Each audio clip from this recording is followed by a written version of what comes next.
What's up, Samurai? We are back in more Trove, and once and for all, we are here again for the Flux Farming Tutorial. I still got it. So today I'm going to be running you guys and gals through the best methods of earning Flux in Trove. This is most of all going to be covering free-to-play players. I am going to talk about pay-to-win, but I mean, that's pretty obvious. Almost everyone's going to know what to do with that. Now, before we get into today's video, I do got to let you guys know some rules of thumb. So, generally speaking, consumable items are going to end up being your friend. Items that will slowly get sucked out of the game's economy means that they're always going to end up being valuable, like certain ores that are at the late game that we'll end up talking about. But another big thing that is going to end up changing the daily cost of various resources is the daily bonus. So take, for example, Delve Day. When Delve Day is around, Shadow Cash are going to drop more often, which means that more people are going to have them, more people are going to flood the market with them, thus that resource suddenly becomes a lot cheaper during this particular day. So if you, for example, are farming for Shadow Cash, you want to sell them later in the week when people aren't farming them as much, because suddenly the value will go up because not as many people have them on the market, right? Easy. That's just how it's going to end up working as a generalized, like, okay, here you go. This covers, it's a nice blanket. It covers everything, right? But that said, let's talk about some of the other resources. So on Delve Day, again, you're going to end up getting your Titan Souls, your Lunar Souls, and all that crap. And the Shadowy Merchant will actually still allow you to trade those souls for various items.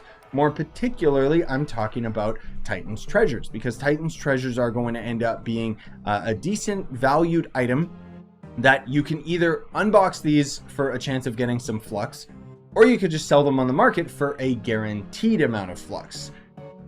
I don't know what's better, like it's kind of up to you. Like, oddly enough, these things still sell for a decent amount, but you could take the risk of unboxing them yourself, or I don't know, it's up to you. If you obviously don't need any of these other resources that you get out of here, or you could go for the Shadow Cash, because the Shadow Cash themselves are going to end up being a pretty decent method of making Flux. Most of all because if you unbox a Heart of Darkness, that is going to end up being a consistent resource that a lot of people will farm for. Now, moving on to Gathering Day, this is going to end up being the biggest day of the week if you're trying to make Flux, because this is going to end up impacting a lot of the resources that you can end up getting from the drops, right? So in Delves, you can end up getting plants and, you know, various ores, and Bardium more particularly, which is one of the late tiered ores in the Delves or the Geode Caves, which is going to end up being used for crafting the Bard. So it's going to obviously be a very expensive resource just because it's so end gamey.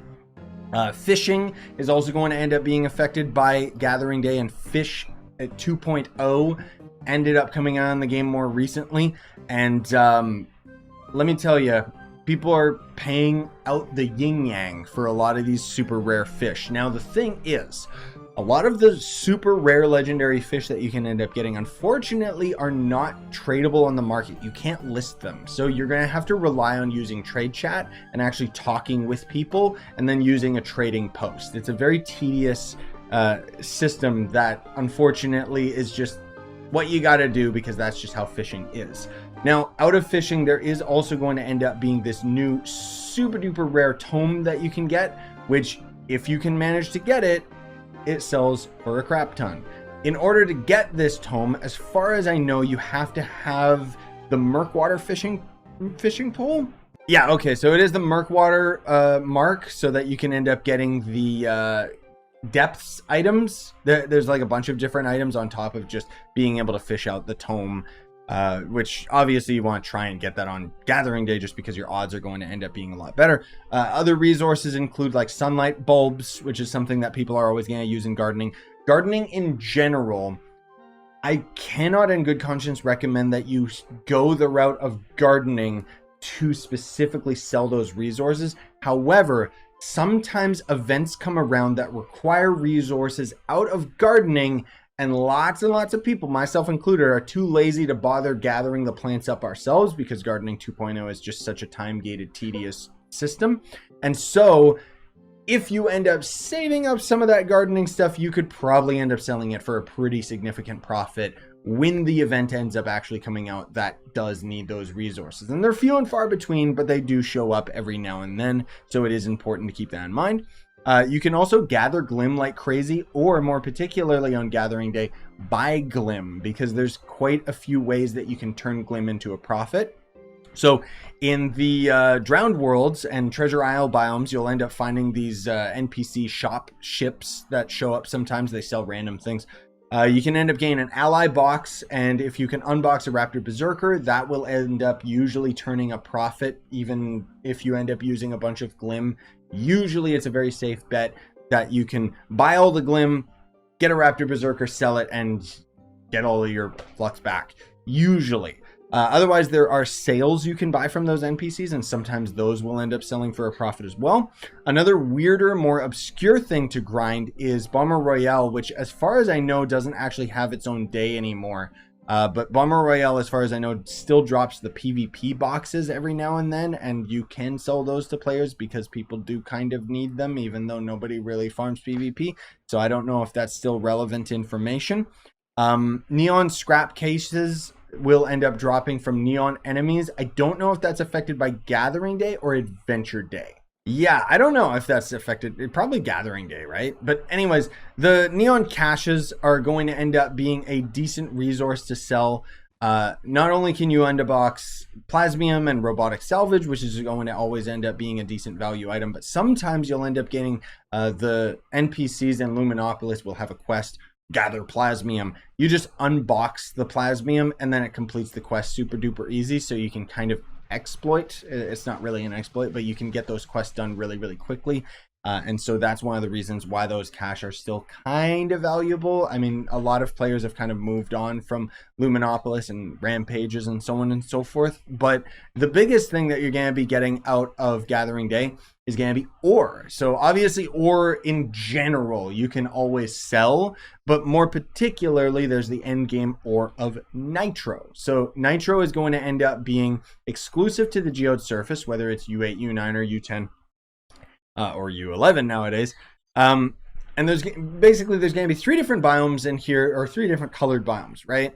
So there's going to be a light red, a medium red, and a dark red. You're going for the medium red so that you can end up finding underground caves, so that you can end up getting the Nitro. So there we go into the medium red, and then we've got a chunk error here. Okay, but I did see that the caves were underneath us, so I'll just bomb straight down. But anyways, you'll see, like, that's the Nitro, the pink ore. Sometimes you'll see people doing a Gonda train or a Nitro train, where you'll have like a bunch of people on Gonda, and then a bunch of people will be on the golden trail walking behind them, throwing bombs off to the left and right, so that everybody just ends up gathering tons and tons of the ore. The reason why Nitro is always going to be valuable is because you need it to upgrade crystal gear. Crystal gear is more particularly going to end up being found on loot day, right? Yeah, because that increases your magic find, kind of. I mean, crystal gear isn't really affected by magic find. You can still get crystal gear even without any magic find, but having more magic find means that the odds of the gear dropping at a higher rarity are going to be increased, even if only by a little bit. But anyways, so speaking of loot day, when you're gathering and getting like stellar gear, people still buy it. I don't know why. You, again, can't trade that on the player market, so you're going to have to talk with and trade it with other people. But crystal gear that you're not using, you can actually loot collect and then just sell the forge fragments. They're going to end up being a decent value for you. And then, oh, while we're on the topic of the ore, sorry, I kind of skipped ahead here. There's also meteorite fragments, which in the Jurassic biome, you're looking for the tree canopy, and then up on the top of the trees is where you'll end up finding most of the meteorite fragments. Another big thing that was added to the game was Paragon levels. So lots of people still don't seem to know about this, but when you end up getting to level 30, every level after that is considered a Paragon level, and it goes up to level 1000 before it ends up resetting back down. It's a very slow process because it essentially takes more and more levels in order to end up seeing the resources that you get from Paragon levels, because that's all you get from Paragon levels is just various resources, right? And you know, there's all these different allies and crap that you can end up crafting, but more particularly there's going to end up being the ring crafting bench going all the way up to crystal rings. So when you're crafting these, it's going to cost you Trovian loops, which you get from Paragon levels, and primal loops, which you get from prime levels, which is literally based on prime numbers of that specific class leveling in Paragon levels. It's stupid. It shouldn't be prime numbers. It should be every 5 levels or every 10 levels guaranteed, and that's it. Because otherwise it means that the further you get into your Paragon level, the less prime numbers there are, the less prime loops you get. So it kind of just makes it less and less worthwhile the stronger you get. It's a weird system. I don't like it.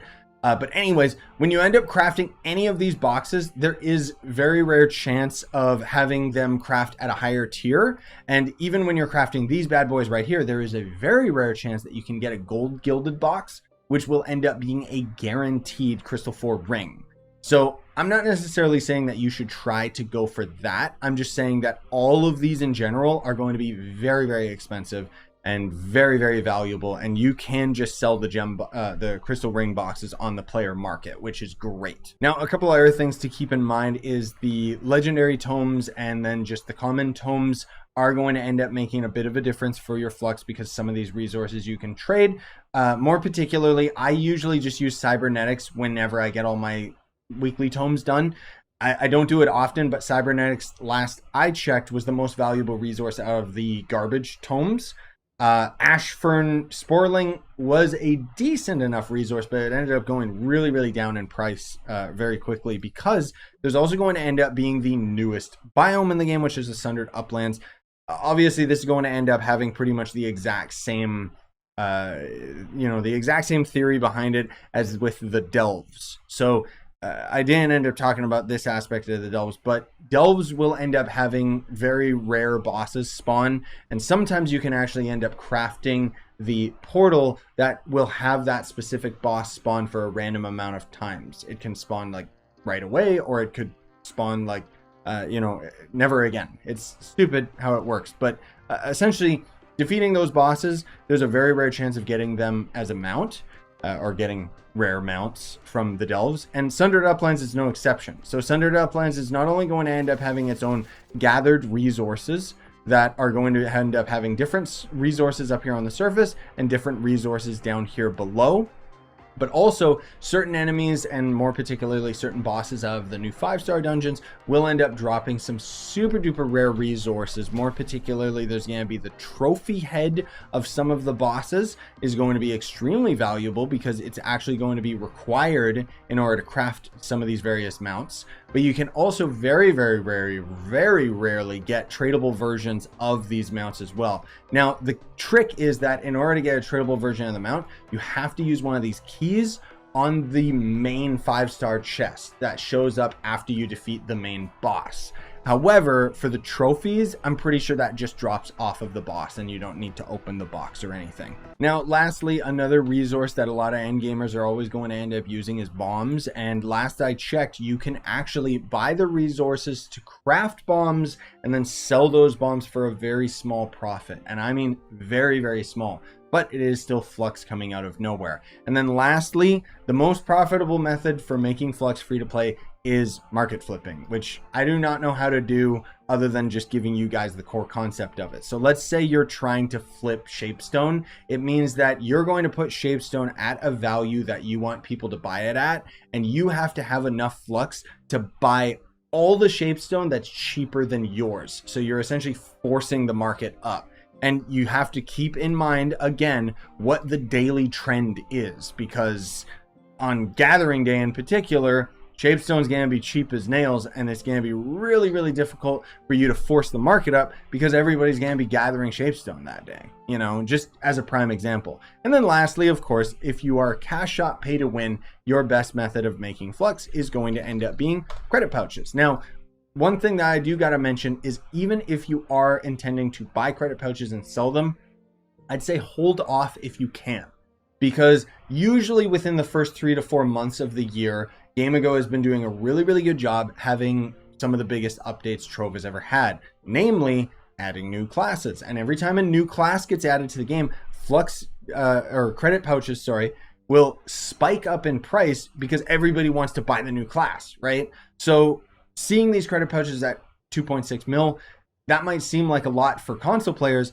but on PC, that's actually a pretty reasonable value because credit pouches were going like upwards of 7 mil, like crazy amount of flux. So just keep that in mind.